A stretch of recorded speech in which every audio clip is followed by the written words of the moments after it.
Spoilers! Friggin' spoilers, run for your life, the night is dark and full of spoilers. Guys, do not proceed with this episode if you have not seen the movie Split, because the twist and the ramifications are about to get all sorts of revealed. Don't say we didn't warn you. We see spoiler people. It's Screen Junkies News.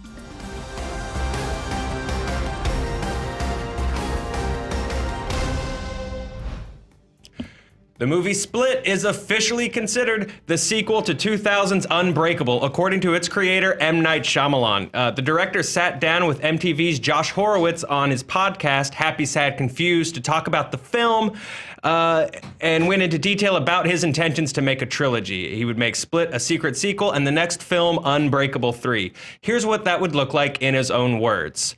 The high concept of that final movie can't be, it's the final Unbreakable. There has to be something about it that makes it its own movie. These two, Split and Unbreakable, are their own movies. That's when I'll be the happiest, when the last one is its own movie. In a way, I can just say it can be watched by itself. Shyamalan also alluded to a scene that was filmed for Split that would have been directly referencing the ongoing battle between Bruce Willis's David Dunn and Mr. Glass. No word on if that would make it to the DVD extras. With me to talk about all the twists and turns are our own Dan Murrell. Hello, sir. Hi. Thanks. I'm extremely breakable, by the way. You're I'm very fragile. like emotionally. Yes, and physically.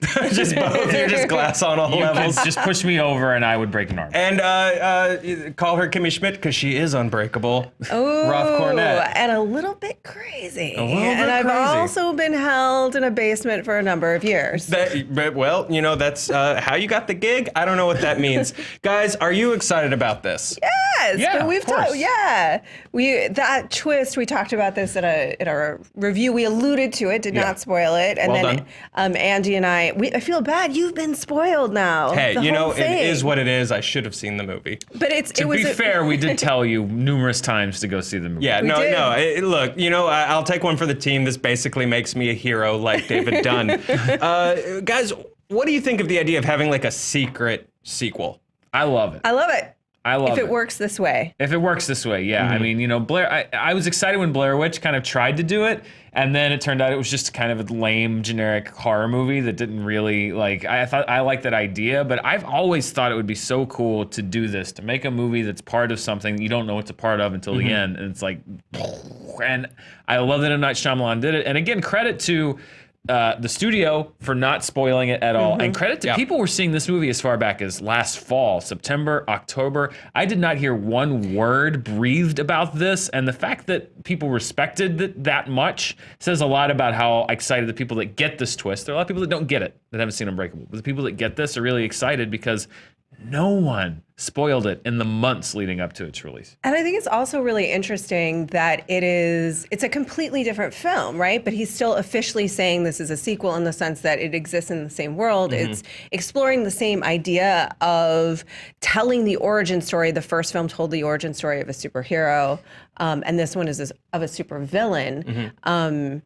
Within a very grounded way. But this is a different reality than our reality. I'm seeing, which is notable because I'm seeing a lot of sort of think pieces coming out about how mental illness is treated in this film. Well, it's not this world. You know, he's a supervillain by the end of it. And I think one of the things that we're wondering is how does it all tie together? Is it Mr. Glass and the Beast / the Horde teaming up in the next film, or is it a totally different thing? Well, you know, what do you guys think about what Shyamalan sort of said about the series? They're going to be these standalone pieces. You know, in an age where sort of all these franchises are almost watching episodes of one long series, you know, what do you guys think about going in a completely different direction where these are all, they tie together but they stand alone? Well, Split stands alone. I think that the movie's made better and more interesting by this twist. I think it's a pretty good movie without the twist. I think the twist adds a lot to it. Sure. And I think that Unbreakable does not depend on this movie in any way. I don't know how you're going to make a third movie that stands alone because you're going to be referencing these characters. You're going to be referencing the conflict. But if he can do that, if he can make a great third Unbreakable film that doesn't rely on those other two, I would love to see that. It's just going to be really difficult because you've already, basically the first two films have been the setup for what now looks to be a third film. Yeah. And also, I do wonder, I think that audiences want to see the return of David Dunn. I think they want to see that play out. They want to see what's been going on between him and Mr. Glass all of these years. He's obviously still well, not to you, but when you see it, you'll see he's still kind of underground at the end of the movie. It's not like a Marvel world where it's I am Iron Man, he's still hidden.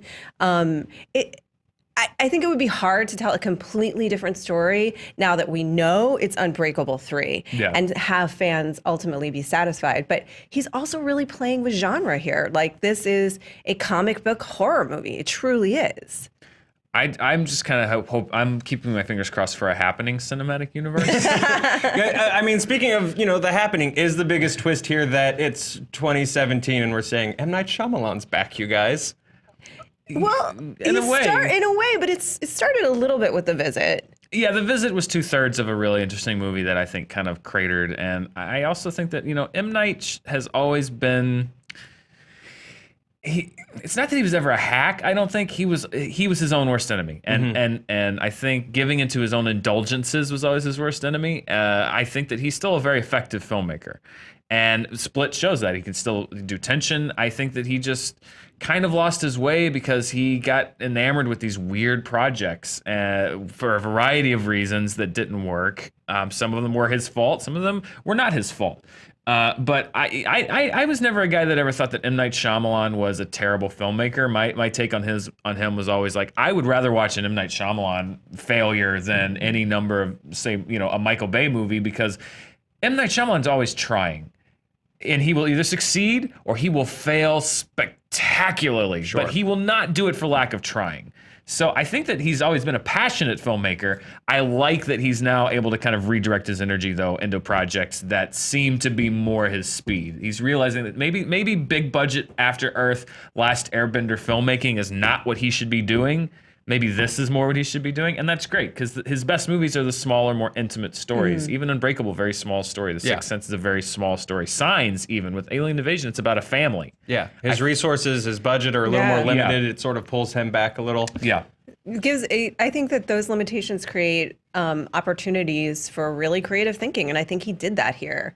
And it's also that he was very attached to Unbreakable. I remember I had the opportunity to interview him for Wayward Pines a couple of years ago, and we talked about Unbreakable then, and it was really clear that that was the thing that not only he wanted to return to, but his fans really wanted him to return to. He thought maybe he would do a TV series at the time. He was open to all different ways, and he basically found a way to do it, which was so smart. He figured it out, which is really, really cool. Well, guys, we're just loving on M. Night. Well, look, the twist of this video is, thanks for talking about it. That was a terrible segue. Guys, thanks for hanging out, talking about M. Night Shyamalan.